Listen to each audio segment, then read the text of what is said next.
Good morning everyone, welcome to the Hindu session of 16 October. आज है Sunday और आज के पेपर को हम डिस्कस करने वाले हैं। आज के पेपर में आपको पता है इस एनालिसिस में मैंने कोई इंडेक्स नहीं बनाया है और हम करंट अफेयर्स को जैसा आया है वैसे ही डिस्कस करेंगे। पहला है, camp of death is now a life saver. It is all peace and quiet at Sajik Tampak in Manipur Chandel district bordering Myanmar, once a hotbed of insurgents. Now this particular खबर has to be studied up by you. क्यों? देखिए, पहली बात तो ये north eastern reason से related है। North eastern reason हमारे कॉन्स्टिट्यूशन ऑफ इंडिया में भी प्रोटेक्टेड है। दूसरी बात ये है कि ये इंटरनल सिक्योरिटी, एक्सट्रीमिज्म और क्रॉस बॉर्डर टेररिज्म, इन सारे इश्यूज से रिलेटेड है जो कि हमारे इंटरनल सिक्योरिटी का पार्ट होते हैं। ठीक है, तो हमें ये जो टॉपिक है ये मेंस के पॉइंट ऑफ व्यू से पढ़ना है। इसमें प्रीलिम्स के पॉइंट ऑफ व्यू से तो कुछ इंपॉर्टेंट नहीं है। जैसे आपको पता चलेगा यहाँ पे जब आप इसको रीड करेंगे फर्दर तो आपको समझ में आएगा कि साजिक तंपक के जो 2004 से यहाँ पे लिखा हुआ है कि since 2004 in his village near the Myanmar border in 6 words from noisy shots to silent shots. यानी कि noisy shots to silent shots का मतलब पहले गोलियां चलती थी वहाँ पे, अब वहाँ पे दवाई के डोजेस दिए जा रहे हैं। ठीक है, मणिपुर की हिस्ट्री में जो एक्सट्रीमिज्म है वो क्यों आता है, वो कहाँ से सुन के आता है हमें। देखिए, मणिपुर और आसाम का जो पर्टिकुलरली बॉर्डर है वो वहाँ पे it's a problematic issue. Assam के साथ साथ एक स्टेट और है जो जड़ है सारे सारे इश्यूज की, वो है नागालैंड। नागालैंड एक ऐसा स्टेट है जिसमें जो नागा ट्राइब है, नागा ट्राइब क्या चाहती है? नागा ट्राइब चाहती है इंडिपेंडेंस। हर एक आतंकवादी संगठन को क्या लगता है कि वो कौन सी फोर्स है? लिबरेशन फोर्स है। हर आतंकवादी संगठन को ये लगता है कि वो एक लिबरेशन फोर्स है।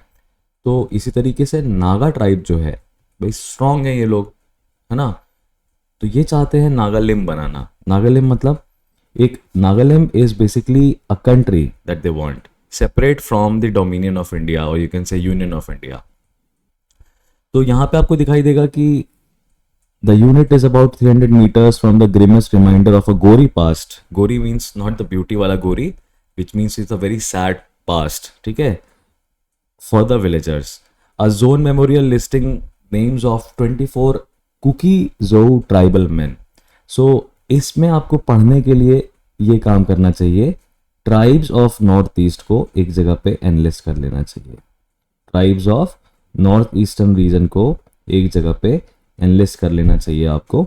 और उसमें बता रहा है the villages underwent another nightmarish phase less than a decade later when valley based insurgent groups catering to the aspirations of non-tribal Meitei people concentrated in the Imphal Valley declared Sajik Tampak a liberated zone. All right, in this you will find that it's not the only region where this particular issue is. North east के जो 7 states हैं उन 7 states का जो composition है वो purely कैसा है? ट्राइबल है। प्योरली कैसा है? ट्राइबल कॉम्पोजिशन है। और ट्राइबल कॉम्पोजिशन का मतलब क्या है? ये ट्राइब्स क्या करती हैं? These tribes are not enable to assimilate. ये अभी तक एसिमिलेट नहीं हो पाई हैं जनरल उसमें। They have not been assimilated, you can say कोशिश कर रहे हैं, इन लोगों को कोशिश कर रहे हैं कि ये बेसिकली समझें इस चीज़ को कि यहाँ पे पॉलिटिकल यूनिटी होना बहुत ज़रूरी है।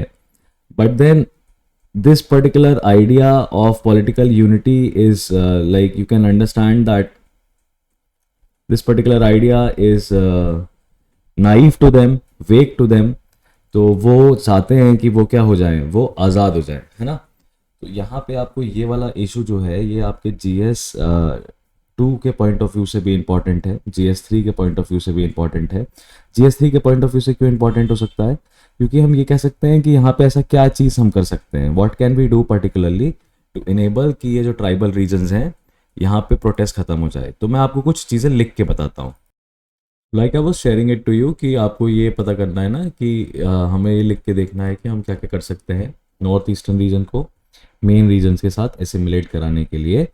तो भाई देखिए, अपना करंट अफेयर्स को थोड़ा सा अलग तरीके से पढ़ने का तरीका है, और जो पढ़ने का तरीका है वही पढ़ाने का भी तरीका है। और मैं ये मानता हूँ कि करंट अफेयर्स में इम्पॉर्टेंट ये होता है कि हम फंडामेंटल्स को समझें, चीज़ें रटे नहीं, इसको सिर्फ एंटरटेनमेंट के लिए ना पढ़ें। तो अगर हम नॉर्थ ईस्टर्न रीजन को प्रोटेक्ट करने की बात करें, नॉर्थ ईस्टर्न रीजन में, तो नॉर्थ ईस्टर्न रीजन के लिए सबसे पहले तो हम उसका इंट्रोडक्शन लिख सकते हैं। Introduction to issue, introduction to issues. And what are the introduction to issues? भाई इशूज क्यों हैं वहाँ पे? इशूज इसलिए हैं क्योंकि लैक ऑफ, पहले तो कल्चरल होमोजेनिटी है, लैक ऑफ कल्चरल होमोजेनिटी। दूसरा लैक ऑफ ट्रस्ट है, लैक ऑफ ट्रस्ट है in the political process, lack of trust in the political process, lack of trust in the political process. फिर यहां पे लिख सकते हैं नॉन रिप्रेजेंटेशन है। क्या है? नॉन रिप्रेजेंटेशन है of tribal people, of tribal people in present political setup, in present political setup. ठीक है। फिर आप लिख सकते हो कल्चरल होमोजेनिटी के कारण, ये आप लिख सकते हो ill will, ill will towards, ill will towards union government. यानी कि केंद्र सरकार इन लोगों का एक तरीके से भरोसा नहीं जीत पाई है, और इस वजह से ये नॉर्थ ईस्टर्न इलाका जो है ये चाहता है बेसिकली क्या कराना, खुद को फ्री कराना। अब देखिए ये जो नॉर्थ ईस्टर्न रीजन है पर्टिकुलरली अगर हम बात करें इसकी, इस पर्टिकुलर रीजन की अगर हम बात करते हैं, तो ये इलाका से हो गया। अब आपने देखा है ये जो रीजन है, this particular region has seen like during the British time, British time के दौरान क्या हुआ करता था इस एरिया में, ब्रिटिश टाइम के दौरान only tea plantations was there. तो कभी भी ब्रिटिशर्स ने इन पे एडमिनिस्ट्रेटिव पॉइंट ऑफ व्यू से, तो एडमिनिस्ट्रेशन एक तरीके से इग्नोर्ड देम, है ना, administration ignored them and never cared about their political assimilation, administration never cared about their political assimilation, assimilation into mainstream proper, mainstream into mainstream polity. क्योंकि भाई अंग्रेजों को तो सिर्फ टी प्लांटेशंस करनी थी वहां पे, तो वो उन्होंने, आपको आपने क्लास 10th की हिस्ट्री में पढ़ा होगा कि उन्होंने एक इंग्रेस एग्रेस करके ऐसे एक्ट बनाई थी कि टी प्लांटर्स अपनी मर्जी के बिना वो एरिया छोड़ नहीं सकते हैं, you know they have to work till the time Britishers are calling them. Plus इसके साथ आप ये लिख सकते हैं कि कॉन्स्टिट्यूशन ऑफ इंडिया में, कॉन्स्टिट्यूशन में कुछ दो चीज़ें की गई हैं। पहला, इन कुछ चार स्टेट्स को शेड्यूल 6 में अदर वल्नरेबल एरियाज की तरह, अदर शेड्यूल्ड एरियाज की तरह प्रोटेक्ट किया गया है। दूसरा, कॉन्स्टिट्यूशन में कुछ नॉर्थ ईस्टर्न स्टेट्स को अभी भी स्पेशल स्टेटस मिला हुआ है, जिसमें कि आप सिक्किम को एक एग्जांपल के तौर पे देख सकते हो, अरुणाचल प्रदेश को आप देख सकते हो। ये सारे रीजन्स क्या हैं, ये हो गए कि ये कॉन्स्टिट्यूशन में क्या मेंशन्ड है, ये इश्यूज इस वजह से हैं। और क्या हो सकता है हमारे लिए, हम कह सकते हैं कि इसमें threat to India's unity and integrity कैसे है। अगर इन इश्यूज को हमने एड्रेस नहीं किया तो इससे हमें इंडिया की यूनिटी और इंटीग्रिटी को थ्रेट है। कैसे हो सकता है? हम कह सकते हैं कि ये प्रमोट करता है क्रॉस बॉर्डर टेररिज्म, ये प्रमोट करता है क्रॉस बॉर्डर टेररिज्म, ये डिसरप्ट करता है पब्लिक ऑर्डर, डिसरप्ट करता है पब्लिक ऑर्डर, और ये कंपेल करता है, compels unemployed, compels unemployed tribal population, और यहां पे आप लिख सकते हो young children, basically young children, है ना, to join anti India activities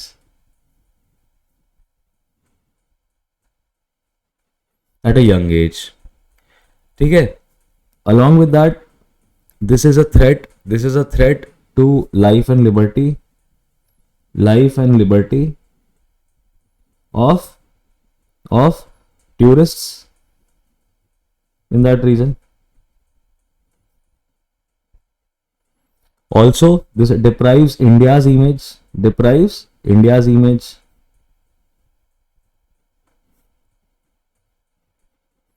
as a successful world's largest democracy. ठीक है, तो अब आपसे पूछा जाए कि अच्छा ठीक है, ये तो इश्यूज हो गए, अब हम कर क्या सकते हैं, तो मेजर्स क्या ले सकते हैं। तो हम अपने लॉन्ग मेजर्स को दो तरीके से तोड़ सकते हैं। एक हमारे शॉर्ट टर्म मेजर्स हैं, एक हमारे शॉर्ट टर्म मेजर्स हो सकते हैं, दूसरे हमारे लॉन्ग टर्म मेजर्स हो सकते हैं। देखिए, ये एब्सोल्यूट आंसर्स नहीं है, ठीक है, ये मेरा थॉट प्रोसेस है, कि अगर मुझे नॉर्थ ईस्टर्न रीजन के इश्यूज को बिना किसी कोर फंडामेंटल में जाए कि वहाँ पे शुरुआत कब हुई, क्या कब ख़त्म हुआ, बिना टाइमलाइन बताए, मुझे सिर्फ 150 से 250 शब्दों में इश्यूज एड्रेस करने हैं अगर, तो मैं कैसे करता। ये मॉडल आंसर्स कहते हैं इनको, ठीक है। और ये मॉडल देखो, ये जो न्यूज़ आया ना, ये जो न्यूज़ आया, अब इसमें कुछ क्या स्टैटिक है, अपन ऐसा क्या पढ़ सकते हैं, क्या फैक्चुअल इन्फॉर्मेशन है जो हम याद करें, क्या वो मणिपुर का कौन सा जिला है, नहीं ना। आप यहाँ पे एक आपको फोटोग्राफ दिखाई दे रही है, आपको क्या फोटोग्राफ दिखाई दे रही है, आपको एक आर्मी वाला फोटोग्राफ में दिखाई दे रहा है, जो क्या करते हुए दिखाई दे रहा है, बच्चे और महिलाओं का चेकअप करते हुए दिखाई दे रहा है। यानी कि भारत सरकार आर्मी के माध्यम से लोगों का भरोसा जीतने की कोशिश कर रही है, उनको दवाइयां पहुंचाने की कोशिश कर रही है, उनकी राइट टू लाइफ को प्रोटेक्ट करने की कोशिश कर रही है। यही वो एक आर्मी है, यही वो मिलिट्री फोर्स है जिसके ऊपर नागालैंड में पिछले साल दाग लगा था कि इन्होंने 14 लोगों को मौत के घाट उतार दिया। तो इसीलिए हम इस फोटोग्राफ और इस कंटेक्स्ट से क्लू लेके और अपनी अंडरस्टैंडिंग को लेके इस सिचुएशन को तोड़ने की कोशिश कर रहे हैं कि अगर मान लो इंटरनल सिक्योरिटी में एक क्वेश्चन आ जाए तो हम उसको किस तरीके से हम अप्रोच कर सकते हैं, ठीक है। लॉन्ग टर्म मेजर्स में आप बता सकते हो कि role of ministry of home affairs बहुत ज्यादा है। किसका? मिनिस्ट्री ऑफ होम अफेयर्स का प्लस स्टेट गवर्नमेंट का ज्यादा है। Along with this election commission का भी रोल है यहाँ पे, इलेक्शन कमीशन का भी यहाँ पे रोल है। Role of ministry of home affairs का क्या है? सेटलमेंट करा देना। क्या करा देना? सेटलमेंट करा देना, ठीक है। स्टेट गवर्नमेंट का काम क्या है? पब्लिक कॉन्फिडेंस जीतना। पब्लिक कॉन्फिडेंस कैसे जीतना? कि आर्म्स, एम्यूनिशंस और फोर्स का इस्तेमाल करके आप कभी भी यहां पे शांति नहीं ला पाओगे। आपको पॉलिटिकल सिस्टम, पॉलिटिकल प्रोसेस में पार्टिसिपेट करना चाहिए। तो long term measures can be taken by ministry of home affairs, can be taken by state governments, can be taken by election commission. How it can be taken by election commission? Granting recognition to regional political parties. Granting recognition to regional political parties. भाई regional लोगों को political party बनाने क्यों नहीं दे रहे हो आप तो ये कह रहे हो कि वो आर्म इंसर्जेंट्स हैं, तो उनको पॉलिटिकल पार्टी तो बनाने दीजिए, तब तो वो आपके पॉलिटिकल सिस्टम में आ पाएंगे। फिर इसमें क्या कर सकते हैं? इसमें कर सकते हैं role of you can here write down role of bureaucrats, role of lawyers, role of teachers. Then you can also write non-governmental organizations and public help groups. Public help groups, ठीक है, can play a role in increasing public awareness, increasing penetration of education and health services. These are the long term measures that can be taken at different fronts. Short term measures में we can take two things: imposition of AFSPA, ठीक है, increasing power of increasing powers, you can write increasing powers of local police, increasing powers of local police by executive orders. Executive orders का मतलब governor आदेश दे दे, है ना, या आप कह सकते हैं कि इसमें पुलिस कमिश्नर आदेश दे दे कि पुलिस के पास लोकल पावर है, ताकि क्या हो सके, इमीडिएट इंसर्जेंसी को रोका जा सके। इमीडिएट इंसर्जेंसी को रोका जाने का मतलब है इमीडिएट इंसर्जेंसी को अरेस्ट किया जा सके। इमीडिएट इंसर्जेंसी को अरेस्ट करने का मतलब है त्वरित रूप से जो वहां लड़ाई झगड़ा चालू हो जाता है उसको arm forces special power act control कर सकती है और लोकल पुलिस रोल प्ले कर सकती है आर्मी की मदद करते हुए। ये शॉर्ट टर्म मेजर्स हो सकते हैं, और दोनों लॉन्ग टर्म और शॉर्ट टर्म मेजर्स को लेके हम क्या कर सकते हैं, बातचीत। तो हम ये कह सकते हैं कि हमें कोशिश करना है अपने कंक्लूजन में, no answer is a perfect answer, I hope you know this. तो हमें कंक्लूजन में क्या लिखना है, हम कंक्लूजन में लिख सकते हैं that role of union government is manifold, role of union government is manifold in north eastern reason.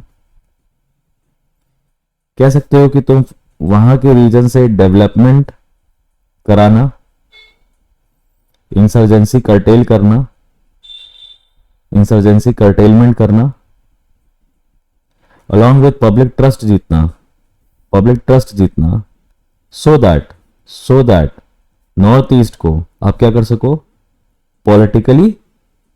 Politically assimilate कर सको मेन स्ट्रीम सोसाइटी में, और कल्चरली आप क्या कर सको, इंटीग्रेट कर सको। कैसे, use of diplomatic tools, use of diplomatic tools, diplomatic channels, promoting discussion and deliberation within a tripartite agreement। आपको ट्राइपार्टाइट एग्रीमेंट समझाने की जरूरत नहीं है। ट्राइपार्टाइट का एग्रीमेंट का मतलब क्या हो गया, state government, union government, local political groups, ठीक है। तो इस तरीके से हम यहां पे कह सकते हैं कि हमने क्या सब चीज पे छोड़ दिया, रोल ऑफ यूनियन गवर्नमेंट पे, कि उसका रोल बहुत ज्यादा है यहां पे, कि उसको इतने सारी चीजें करानी चाहिए, और किस तरीके से, डिप्लोमेटिक चैनल्स का इस्तेमाल करके। तो हमने अपनी बात भी रख दी, पूरा मुद्दा भी समझा दिया। तो आई होप ये एक मतलब ये न्यूज़पेपर एनालिसिस का तो डेफिनेटली पार्ट नहीं हो सकता, बट देन यू नो हमें किस तरीके से सिचुएशन को समझाना चाहिए, समझना चाहिए, वो इंपॉर्टेंट है। तो उसके लिए आपको ये देखना पड़ेगा ना कि यहाँ की थोड़ी सी हिस्ट्री क्या है, यहाँ का सिस्टम कैसा है, तो आप वो समझ जाएंगे तो आप कर लेंगे। देखिए उसी तरीके का एक इशू हमको क्या पे दिखाई दे रहा है, मिलिटेंट्स किल कश्मीरी पंडित इन शोपियान। अब कश्मीरी पंडित देखिए इस पर्टिकुलर रीजन के क्या हो जाते हैं, माइनॉरिटी पॉपुलेशन हो जाते हैं, है ना, माइनॉरिटी पॉपुलेशन हो जाते हैं। तो अगेन हमने देखा कि ये इंटरनल सिक्योरिटी से रिलेटेड एक दूसरा टॉपिक हमें दिखाई दे रहा है। अब जम्मू एंड कश्मीर का जो सेटअप है वो नॉर्थ ईस्टर्न रीजन से अलग हो सकता है। जैसे वहां पे ये कश्मीर का फ्रीडम फाइटर ग्रुप है जिसने रिस्पॉन्सिबिलिटी ली है इस अटैक की। अब अगर इस चीज को हम कम्युनल एंगल से दिखा दें कि हिंदू और इस्लाम की, हिंदुइज्म और इस्लाम की लड़ाई चल रही है वहां पे, तो ये विचारधारा रखना भी गलत है। और हालांकि सच यही है कि वहां पे बेसिकली पंडित यानी कि मेन स्ट्रीम हिंदू कम्युनिटी और मेन स्ट्रीम इस्लामिक कम्युनिटी की लड़ाई है। इस्लामिक कम्युनिटी कश्मीर को अपना घर मानते हैं, और जो पंडित कम्युनिटी, कश्मीरी पंडित कम्युनिटी है, उसका मास एक्सोडस हो चुका है, मास किलिंग हो चुकी है, जिसको कि हमारे बाकी कंट्री के लोग या तो रिकग्नाइज नहीं करते हैं, और अगर रिकग्नाइज करते भी हैं तो उसका ज़्यादा कुछ कर नहीं सकते। लेकिन उसकी वजह से एक बहुत बड़ा प्रॉब्लम होता है जो कि हम एड्रेस कर सकते हैं, या जो एड्रेस करना चाहिए इमीडिएशन में। टेरर प्रोपेल्ड या टेरर मोटिवेटेड माइग्रेशन होता है। क्या होता है? टेरर प्रॉपर्ली या टेरर मोटिवेटेड माइग्रेशन होता है, यानी कि भय के कारण लोग अपना घर द्वार छोड़ के दूसरी तरफ भागते हैं। क्या करने के लिए? क्या करने के लिए? लाइवलीहुड ढूंढने के लिए, सेफ एनवायरनमेंट ढूंढने के लिए। तो इन लोगों को किस तरीके से प्रोटेक्ट किया जा सकता है, इंसर्जेंसी कैसे रोकी जा सकती है? तो अगर इंसर्जेंसी पे क्वेश्चन आए तो आप नॉर्थ ईस्टर्न रीजन, कश्मीर और पंजाब, ये 3 इलाकों को आराम से समझा सकते हैं। तो आपको बस इसमें ये पढ़ना, इसका देखिए कारण क्या हो सकता है, आपको इसमें कॉजेज ढूंढने हैं। इस आंसर, इसके लिए आपको कॉजेज ढूंढने चाहिए कि क्यों है वहां पे ऐसा, क्या है हिस्ट्री ऐसी, ठीक है, वहां से आपको क्लू मिलेगा। सुप्रीम कोर्ट ने बॉम्बे हाई कोर्ट का देखिए जो ऑर्डर है उसको सस्पेंड कर दिया, जिसमें कि ये प्रोफेसर साहब हैं जीएन साई बाबा, इनके ऊपर यूएपीए के अंडर माओइस्ट लिंक होने के यानी नक्सलवाद प्रमोट करने का आरोप लगा हुआ है। और जीएन साई बाबा एक रेप्यूटेड प्रोफेसर है ना, और इनको कहा जा रहा है कि ये जो माओइस्ट इंसर्जेंसी है, जो नक्सलवाद है, उसके ब्रेन है, उसका दिमाग है ये। हालांकि ये 90% फिजिकली डिसेबल्ड है, लेकिन होता ना भाई, अगर आपको दिमाग बढ़िया दिया गया है तो आप कई सारे लोगों को अपने दिमाग से मोटिवेट करके वो काम करवा सकते हैं। तो यही इन्होंने कहा कि बाकी लोग तो सिर्फ फुट सोल्जर्स हैं, ये मेन ब्रेन है, तो हम इसको रिलीज नहीं कर सकते, हम इसको रिलीज नहीं कर सकते। जस्टिसेस एमआर शाह और बेला त्रिवेदी की कोर्ट थी, 2 जजेस की बेंच की कोर्ट थी, और इन्होंने कहा कि जहां तक टेरर एक्टिविटीज की बात है तो यहाँ पे दिमाग बहुत ज्यादा रोल प्ले करता है ना। यूएपीए ऑफेंसेस में accused have to be kept confined, you don't need to go somewhere to stop someone, you don't need to go somewhere to shoot someone, house arrest is never an option, ऐसा solicitor general Tushar Mehta ने कहा। तो अगर आप इन तीनों खबरों को देखेंगे जो पहले 1, 2, 3 दी हुई हैं, आपको एक बड़ा इंटरेस्टिंग चीज पता चलेगा। इंडिया के 3 इलाके, इंडिया के 3 इंटरनल कॉन्फ्लिक्ट्स के सोर्सेस दिए हुए हैं, north eastern reason, Jammu and Kashmir और नक्सलाइट्स। तो ये आपके लिए इससे अच्छा तगड़ा आंसर पॉइंट क्या हो सकता है, जहां पे आप एक आंसर में तीनों चीजों को समझा पाएं। ठीक है, आगे बढ़ते हैं, खबर को, पेपर को आगे लेके चलते हैं। मोदी गवर्नमेंट ने जो जो चीज़ें अचीव करी हैं वो बाकी लोगों के लिए इम्पॉसिबल था, ऐसा अमित शाह का कहना है। तो अमित शाह जी ने देखिए जो एग्जाम्पल दिए हैं वो अगेन एक मेन स्ट्रीम कम्युनिटी है, जनरल कम्युनिटी है, हिंदू मेजॉरिटी है, उसको एक तरीके से प्रभावित करता है। जब भी आप अपनी स्पीच में राम टेम्पल इन अयोध्या की बात करते हैं, क्या उनका बात करना गलत है? क्या किसी पॉलिटिकल पार्टी का रिलीजियस एफिलिएशन होना गलत है? देखिए, एक सेक्युलर कंट्री में ये इंपॉर्टेंट नहीं होता है कि किसी पॉलिटिकल पार्टी का कैसा एफिलिएशन है। जब वो पॉलिटिकल पार्टी पावर में आ जाए तो वो फिर अपने रिलीजन को ही ना प्रमोट करे, बायस ना हो जाए। एक सेक्युलर कंट्री और इंडिया का जो सेक्युलरिज्म का कंसेप्ट है वो वेस्टर्न कंसेप्ट से थोड़ा सा डिफरेंट है। ये इस पे क्वेश्चंस भी आ चुके हैं, how is Indian concept of secularism different from the western concept of secularism? So I hope you know the idea of basic secularism. I'll tell you a bit in detail. but देखिए, इन्होंने Vishwanath temple के बारे में बात किया, इन्होंने Mahakal corridor के बारे में बात किया, इन्होंने राम टेम्पल के बारे में बात किया, और ये सारी चीज़ें बेसिकली क्या हैं, बहुत बहुत प्रॉब्लमैटिक थी, अभी तक कोई नहीं कर पा रहा था। तो अगेन ये जो स्पीच है ये मेन स्ट्रीम कम्युनिटी को, जनरल कम्युनिटी को अपनी तरफ आकर्षित करती है। तो इंडियन कॉन्सेप्ट ऑफ सेक्युलरिज्म पे अभी हम नहीं जाएंगे। Proxy battles as wives of 2 strongman face in Mokama. Now Mokama, this particular is you can say is a regional news, so you don't have to study this news at all. If you move further ahead, अगर हम और आगे बढ़ें, more autonomy funds and needed to function, and this is DCW, Delhi Commission for Women Chief ने कहा है स्वाति मालीवाल।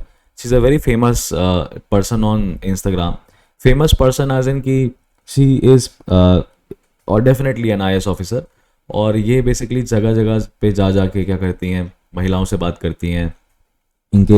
इनके बाद दिल्ली में पॉक्सो केसेस के जो रजिस्ट्रेशन है वो बढ़ चुके हैं। तो इन्होंने कहा है कि सोशल मीडिया नॉर्म्स काफ़ी तगड़े होने चाहिए, फास्ट ट्रैक कोर्ट्स बनानी चाहिए अगर हमें चीज़ों को रोकना है। तो जैसे कि एक बहुत बड़ा मीनेस है इंडिया में चाइल्ड पोर्नोग्राफी का और ट्रैफिकिंग का। चाइल्ड पोर्नोग्राफी, चाइल्ड ट्रैफिकिंग का है।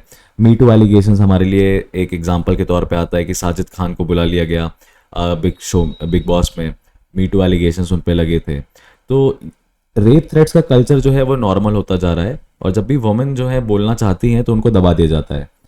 और इस केस में हम वुमेन को कैसे प्रोटेक्ट कर सकते हैं। तो देखिए एक बढ़िया सा डेटा यहाँ पे लिखा हुआ है, citing the NCRB data which stated that 2021 crimes against women rose by 40% over the previous year। यानी कि 2020 से 2021 में ये क्राइम अगेंस्ट वुमेन जो है वो बढ़ गए। क्राइम अगेंस्ट वुमेन कोविड के दौरान बढ़ गए। कोविड के दौरान क्राइम अगेंस्ट वुमेन कैसे बढ़ गए होंगे, आप समझ सकते हैं। आप ये समझिए, ऑफेंसेस ऑफ रेप एंड ये सब नहीं बढ़ा, डोमेस्टिक ऑफेंसेस अगेंस्ट वुमेन बढ़ गए। तो अगेन हमारे लिए जो पता है कि वुमेन कैसी फिर हो गई, वुमेन वल्नरेबल सेक्शन में आती है, ठीक है, वुमेन वल्नरेबल सेक्शन में आती है। एक तो उनको समाज से डर है, एक तो उनको सोसाइटी से खतरा है, दूसरा उनको डोमेस्टिक हैरासमेंट से, ठीक है, खतरा है। अब डोमेस्टिक जो भी इश्यूज हैं वो पेट्रियार्कल माइंडसेट के कारण है, पेट्रियार्कल माइंडसेट के कारण है। पेट्रियार्कल माइंडसेट आप योजनाओं से नहीं बदल सकते। पेट्रियार्कल माइंडसेट को चेंज करने के लिए बिहेवियर को चेंज करना पड़ता है, और बिहेवियर चेंज करने के लिए अवेयरनेस जरूरी है।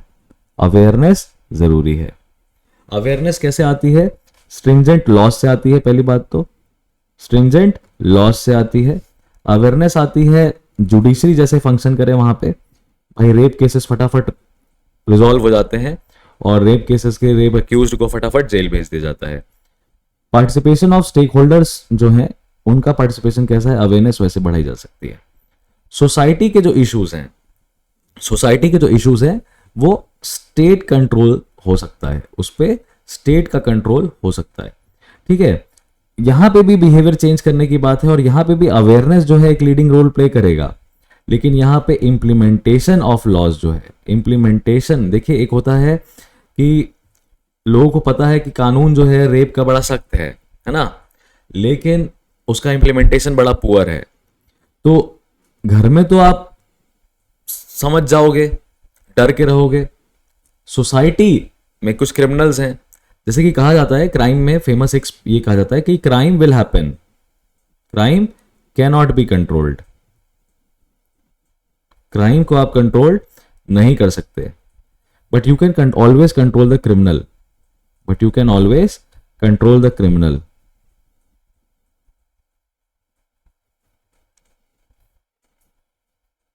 समाज में अपराध तो होंगे, समाज में अपराध तो होंगे, उनको नहीं रोका जा सकता है, लेकिन आप हमेशा क्रिमिनल को कंट्रोल कर सकते हो।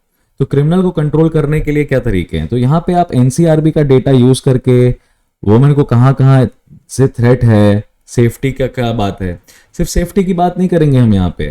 अगर वुमेन वल्नरेबल है जस्ट बिकॉज उनके ऑफेंसेस अगेंस्ट बॉडी बहुत ज्यादा होते हैं, वुमेन वल्नरेबल है बहुत सारे कारण की वजह से।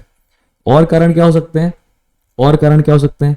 Access to you can say education बहुत कम है, डोमेस्टिक हेल्प या डोमेस्टिक हेल्प इनकी रिक्वायरमेंट रहती है, तो वो एक माइंडसेट की वजह से है। दूसरा, पुअर हेल्थ फैसिलिटीज या poor health amenities to women हो सकता है। तो यहां पे हम बता सकते हैं कि भाई आशा वर्कर्स और एएनएम वर्कर्स जो हैं उनका रोल बहुत ज़्यादा है, वो प्रमोट कर सकती हैं, फैमिली प्लानिंग कर सकती हैं और दुनिया भर की चीज़ें आप बताओगे। डोमेस्टिक हेल्प में हम ये कर सकते हैं कि इनको ये इंश्योर किया जाए कि एक तरीके की इनकी वेज सिक्योरिटी है, या इनको हस्बैंड जो है वो मेंटेनेंस प्रॉपर देते हैं, तभी इनको आप बता सकते हो ना। देखिए बहुत ज़रूरी है वुमेन का फाइनेंशियल इंक्लूजन, वुमेन का फाइनेंशियल इंक्लूजन बहुत ज़रूरी है। तो फाइनेंशियल इंक्लूजन करने के लिए आप ऐसे योजनाएं भारत सरकार की बता सकते हो, जैसे कि नारी शक्ति इनिशिएटिव चल रहा है भारत सरकार का, नारी शक्ति इनिशिएटिव चल रहा है। नारी शक्ति इनिशिएटिव में कोशिश की जा रही है कि जो वुमेन बेनिफिशरीज हैं वो हर योजना की बहुत ज़्यादा हों। तो नारी शक्ति इनिशिएटिव के अंदर आप बता सकते हो कि उज्ज्वला योजना है, किस तरीके से उज्ज्वला योजना महिलाओं के लाइवलीहुड को प्रमोट कर रही है। प्रधानमंत्री का स्वच्छ भारत मिशन है, उनकी डिग्निटी को प्रोटेक्ट कर रहा है प्रधानमंत्री का स्वच्छ भारत मिशन। और दूसरा आप बता सकते हो प्रधानमंत्री आवास योजना रूरल, आवास योजना रूरल, इसमें क्या किया गया, महिलाएं जो हैं वही लाभार्थी हैं। तो नारी शक्ति इनिशिएटिव के दो कंपोनेंट्स हैं, नारी शक्ति इनिशिएटिव के एक है सांबल कंपोनेंट, एक है सामर्थ्य कंपोनेंट। इसी में आप बेटी बचाओ बेटी पढ़ाओ का भी एग्जाम्पल दे सकते हो, प्रधानमंत्री मातृ वंदना योजना का एग्जाम्पल दे सकते हो, नेशनल क्रैश स्कीम का एग्जाम्पल दे सकते हो। इस तरीके से आपने वुमेन के ऊपर क्या किया, एक अपना वेल स्ट्रक्चर्ड नोट्स बना लिया कि वुमेन वल्नरेबल सेक्शन है तो उनको कैसे कैसे प्रोटेक्ट करना है, along with the role of National Commission for Women, which is a statutory body which was formed in 1992। तो ये देखो न्यूज से हमने क्या निकाला, न्यूज से हमने बहुत सारे एक्सट्रैक्ट्स निकाले जो कि हमारे सिलेबस से मिलते जुलते हैं, है ना। तो हमें न्यूज़पेपर को इसीलिए कहते हैं कि आपको स्टडी मटेरियल की तरह यूज नहीं करना है, न्यूज़पेपर से नोट्स नहीं बनाने रहते हैं, न्यूज़पेपर से एजेंडा निकालना रहता है कि क्या क्या चीजें चल सकती हैं। जैसे एक बड़ा अच्छा खबर ये है, BIS marks World Standards Day with Quality March. The Bureau of Indian Standards organized a quality march on Saturday to mark World Standards Day to create awareness about the importance of quality and standards in day-to-day life. The name of the Director General, Deputy Director General R.K. Tyagi, welcomed the participants. है ना। अब BIS is talking about food quality or quality of what? So that is what you need to check over here कि BIS किस चीजों का quality मार्च है, तो किस चीजों के लिए होता है, bureau of Indian standards. Alright, quality and standards of any product that is used in the day to day life, from the plastics to the televisions to including whatever you consume, right. So you need to understand that. Civic elections, ये वाला political news है, ये हम नहीं पढ़ेंगे। Clean Bhalswa lake for Chhath Puja, lieutenant governor का ऐसा है विनय कुमार सक्सेना। इन्होंने दिल्ली डेवलपमेंट अथॉरिटी को, जो कि दिल्ली गवर्नमेंट के अंदर आती है, उसको आदेश दिए हैं कि भलसवा लेक को साफ रखना जरूरी है छठ पूजा के दौरान, है ना। अब आपको दिखाई देगा यहाँ पे से अगेन एक इशू हम निकालते हैं। अब भलसवा लेक क्या है क्या नहीं है वो हमें नहीं करना है, लेकिन जब आप रामसर कन्वेंशन की बात करो या आप लेक कंजर्वेशन, वाटर कंजर्वेशन की बात करो, तो यहाँ से आपको ये पता चल रहा है कि ये देखिए, ये रिलीजन और कल्चर का पार्ट है ना, छठ पूजा रिलीजन और कल्चर का पार्ट है। तो इन लेक्स को आप प्रोटेक्ट करवा सकते हैं bye promoting awareness among the religious group, जहां पे उस पर्टिकुलर नेचुरल रिसोर्स को एक पूजा जाता है, जहां पे आप ये कह सकते हैं, तो उनको अवेयर कराइए। भाई गंगा में अगर मूर्ति विसर्जन करते हैं गणेश चतुर्थी पे, तो जितने भी पंडाल लगाने वाले लोग हैं, अगर उनको ये अवेयर कराया जा सके कि वो मूर्ति विसर्जित अगर गंगा जी में करेंगे जाके, तो यमुना नदी में करेंगे जाके, तो उससे मछलियों को, नदी के पानी को, मिट्टी को गंदा प्रभाव पड़ेगा, बुरा असर पड़ेगा। तो एक रिलीजन जो कि नेचर को पूजता है, तो शायद उसके अंदर अवेयरनेस की कमी है, उसको लगता है गंगा नदी बहुत बहुत बड़ी है, पानी बह के निकल जाएगा, उसके एडवर्स इंपैक्ट्स उनको नहीं पता है, because obviously scientific knowledge, understanding उतनी नहीं होती है ना। और ये तो कहा जाता है कि अगर आप रिलीजियस फैनेटिक हो बहुत ज्यादा, if you are too much into religion, आपका साइंटिफिक माइंडसेट वैसे भी नहीं रहेगा, बिकॉज साइंस तो गॉड के एग्जिस्टेंस को क्वेश्चन करता है ना। But we are not going into that. What we can understand from this particular is कि छठ पूजा में किसी एक लेक को बोला गया, तो एक नेचर और एक रिसोर्स, यानी नेचर, रिसोर्स और रिलीजन इंटीग्रेटेड है, और पब्लिक अवेयरनेस से उसको किया जा सकता है। तो आपको कहीं पे भी ये एक आंसर का पॉइंट ऑफ व्यू मिलेगा कि हाँ यार, ये तो अपने नोट्स में इंक्लूड कर सकते हैं। दूसरा इशू यहाँ पे एक चीज और निकल के आती है, आप हमेशा देखोगे कि लेफ्टिनेंट गवर्नर दिल्ली के हों, चाहे गवर्नर आप केरला के ले लीजिए, तमिलनाडु के ले लीजिए, वेस्ट बंगाल के ले लीजिए, महाराष्ट्र के ले लीजिए, उड़ीसा के ले लीजिए, इन गवर्नर्स की चीफ मिनिस्टर्स के साथ नहीं बन रही है। तो क्या गवर्नर की पोजीशन एक तरीके से ऐसी हो गई है कि यूनियन गवर्नमेंट इन पे दबाव बनाती है कि वो राज्य सरकार के द्वारा बनाए गए या स्टेट लेजिस्लेचर के द्वारा, विधानसभा के द्वारा बनाए गए किसी भी कानून को रोक सके? आपको इस जगह पे position of governor in the Indian constitution को क्रिटिकली एनालाइज करना चाहिए।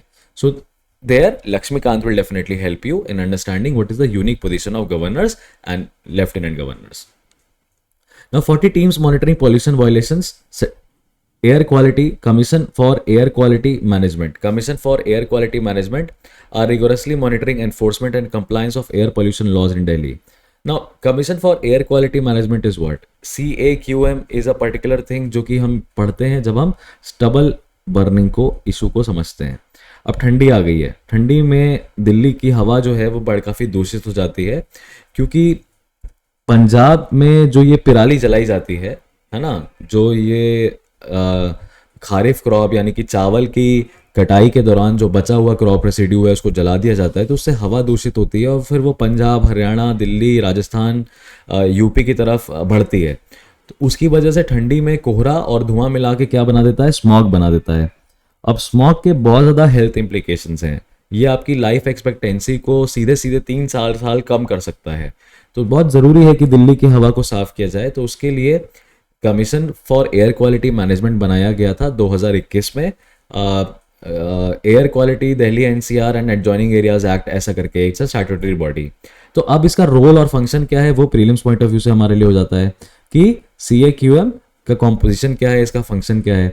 मेंस पॉइंट ऑफ व्यू से हमारे लिए ये हो जाता है कि किस तरीके से गवर्नमेंट के एफर्ट्स कोशिश कर रहे हैं एयर क्वालिटी को इम्प्रूव करने के लिए। तो आप नेशनल फैमिली हेल्थ सर्वे 5 के डेटा को भी इस्तेमाल कर सकते हो। यहाँ पे आगे बढ़ते हैं, लेट्स मूव अहेड नाउ। डेरा सच्चा सौदा चीफ, ये वाली चीज़ें आपको नहीं पढ़नी चाहिए, ठीक है। Don't try to study this. यहाँ पे आपको ये दिखाई देगा कि पुअर स्टेट ऑफ टीचर्स क्या है, protesting teaching job aspirant survive on hope meagre income from tuitions, and this is basically a problem unique to Kerala. So we will not try to understand, I mean, go too much in depth.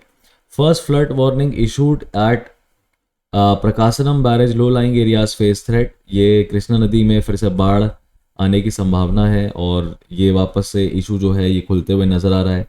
और इसी में एक बाढ़ dam की वजह से क्या है कि नीचे वाले इलाकों में बाढ़ आ सकती है, ठीक है।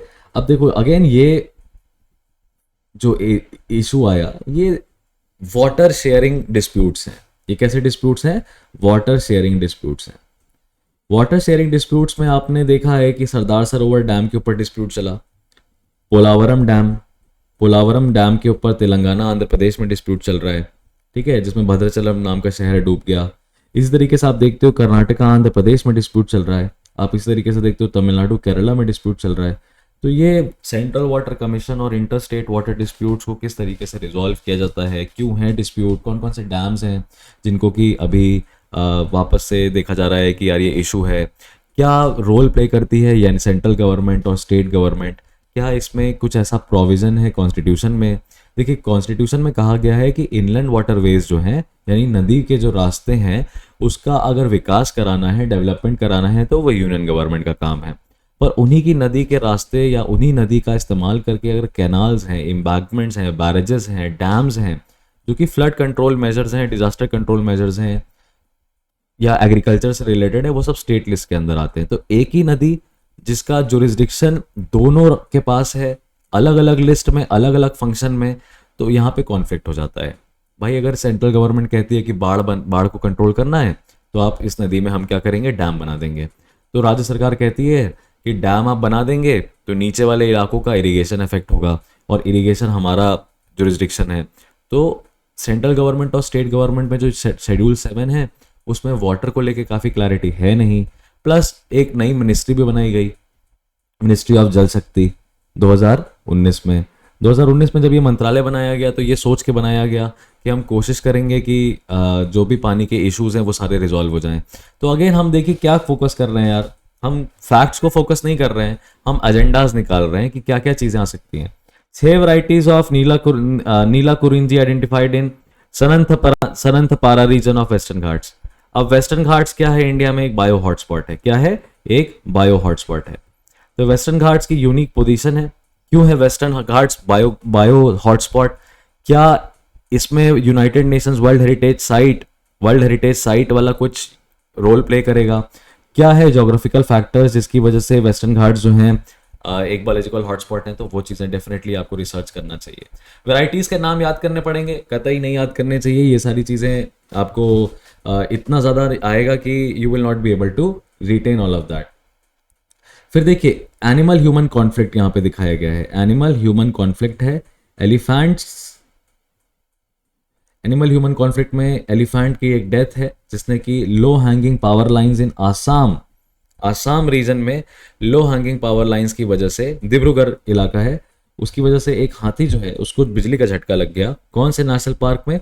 पतकाई नेशनल पार्क में। पतकाई नेशनल पार्क में। तो अब अगेन आप अवॉइड, पहले तो ये कोशिश कर सकते हो कि आसाम रीजन में कितने नेशनल पार्क, ज़रा हम ये चेक कर लें। फिर उनमें स्पीशीज़ कौन कौन सी प्रोटेक्टेड है, थोड़ा सा वाइल्ड लाइफ प्रोटेक्शन एक्ट के बारे में यहाँ पे पढ़ लिया, ठीक है। National park, wildlife sanctuary, biosphere reserves, इन सब के बीच में डिफरेंस समझ लिया। IUCN के बारे में थोड़ा सा इंफॉर्मेशन ले ली कि what is I, international union for conservation of nature. Elephant day, elephant conservation वाली चीज़ें हमने यहाँ पे स्टडी कर ली, और बाकी चीज़ों को हमने हाईलाइट कर लिया, और कुछ 2-3 पॉइंट्स लिख लिए कि किस तरीके से इनको अवॉइड किया जा सकता है, एनिमल ह्यूमन कॉन्फ्लिक्ट को, ठीक है। फर्दर आगे बढ़ते हैं, अगर हम let's move ahead with this. तो प्रधानमंत्री ने रीजनल लैंग्वेज का सिस्टम जो है वो प्रमोट किया है। Delay in justice delivery big challenge. अब यहाँ पे justice delayed is justice denied, but इन्होंने कॉन्स्टिट्यूशन ऑफ इंडिया पे भी थोड़ा सा रिलाई किया, भरोसा दिखाया, और बोला कि हमारे जो जजेस हैं, ऐसा नहीं है कि वो अपनी आंख बंद करके बैठे हुए हैं, वो कोशिश कर रहे हैं कि इन इश्यूज़ को हम जल्दी से जल्दी ख़त्म कर सकें। 5 government staffer sack for anti national activities in Jammu and Kashmir. ये खबर आपके लिए इंपॉर्टेंट नहीं है। JNK सिचुएशन जो है डिटोरिएट कर रही है, ऐसा गुपकर अलायंस का कहना है। तो Gupkar alliance is a group of opposition parties, regional political parties. Then you also should read it, should not read it, it is up to you. ये देखिए, Sri Lankan boat with 5 fisherman detained in near Kanyakumari.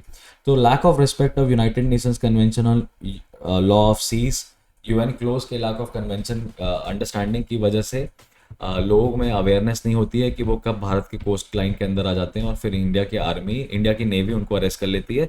Similarly Tamil Nadu के मछुआरों के साथ होता है श्रीलंका में, कि तमिलनाडु के मछुआरों से वो करते करते, मछली पकड़ते पकड़ते चले जाते हैं श्रीलंका के अंदर। तो ये अगेन आपको दिखाई देगा कि what is this. But then you also need to know how technology can play an efficient role over here, because it is written that GPS enabled boat जो है वो चला रहे थे। तो ग्राउंड पोजिशनिंग सिस्टम सैटेलाइट से इन मछुआरों को ये टेक इनेबल कर दिया जाए कि इनको पता चल जाए कि ये अपनी सीमा रेखा पार कर रहे हैं, तो जाए ना मछली पकड़ने के लिए। तो बहुत सारे इश्यूज हैं जो कि पाक स्टेट में, गल्फ ऑफ मन्नार के पास देखे जाते हैं, तो आप उसको लिख सकते हैं यहाँ पे। Rule of law is defence against oppressive systems like casteism. ये हमारे DY चंद्रचूड़ साहब ने बहुत बढ़िया बात बोली है हमारे लिए, कि अगर हम रूल ऑफ लॉ को समझें, उसको इम्प्लीमेंट करें कायदे से, तो जो ऑपरेसिव स्ट्रक्चर्स बना रखे हैं समाज में, उनको क्या किया जा सकता है, खत्म किया जा सकता है। और जस्टिस UU ललित ने क्या किया है, चीफ जस्टिस ऑफ इंडिया को इनको नॉमिनेट किया है दोबारा। अब यहाँ पे आप देख सकते हो कि किस तरीके से ट्राइबल स्पोर्ट्स जो हैं, छत्तीसगढ़ या ओलंपिक्स है, रूरल वुमेन है, वो बेसिकली स्पोर्ट्स में पार्टिसिपेट करके क्या कर रही हैं भाई, कल्चरल एसिमिलेशन ही कह सकते हो। छत्तीसगढ़ जो कि नक्सलाइट रीजन, नक्सलाइट एरिया है, नक्सलाइट स्टेट है, काफ़ी ज़्यादा ट्राइबल पॉपुलेशन यहाँ पे भी रहती है। मध्य प्रदेश से तोड़ा गया था एडमिनिस्ट्रेटिव कन्वीनियंस की वजह से। तो वहाँ की जो महिलाएं हैं, उनको किस तरीके से खो खो मैच खिलाए जा रहे हैं, यहाँ फोटोग्राफ में आपको देखने को मिलेगा। तो यहाँ की महिलाएं क्या चाहती हैं ये आपको दिखाएगा, क्या इश्यूज़ हैं यहाँ पे आपको दिखाई देगा कि घरों में अल्कोहलिज्म का प्रॉब्लम बहुत है, लैक ऑफ एम्प्लॉयमेंट बहुत है, एजुकेशन नहीं है, हेल्थ नहीं है। तो इस तरीके से अगर आप गेम्स एंटरटेनमेंट प्रमोट कर रहे हो, तो आप उनको फिट रखने पे भी प्रमोट कर रहे हो, आप बच्चों के लिए भी प्रेरणा बन रहे हो कि बच्चों को क्या किया जा सकता है, इंकरेज किया जा सकता है। और जो वुमेन है वो लेबर इंटेंसिव फार्मिंग करेंगी, तो वर्क फोर्स का पार्ट रहेंगी, इसीलिए उनके लिए ज़रूरी है कि वो हार्ड वर्क भी कर पाएँ। तो यहाँ पे सेल्फ हेल्प ग्रुप के बारे में भी आपको बात करेगा। तो तमाम तरह की चीज़ें आप यहाँ से निकाल सकते हैं।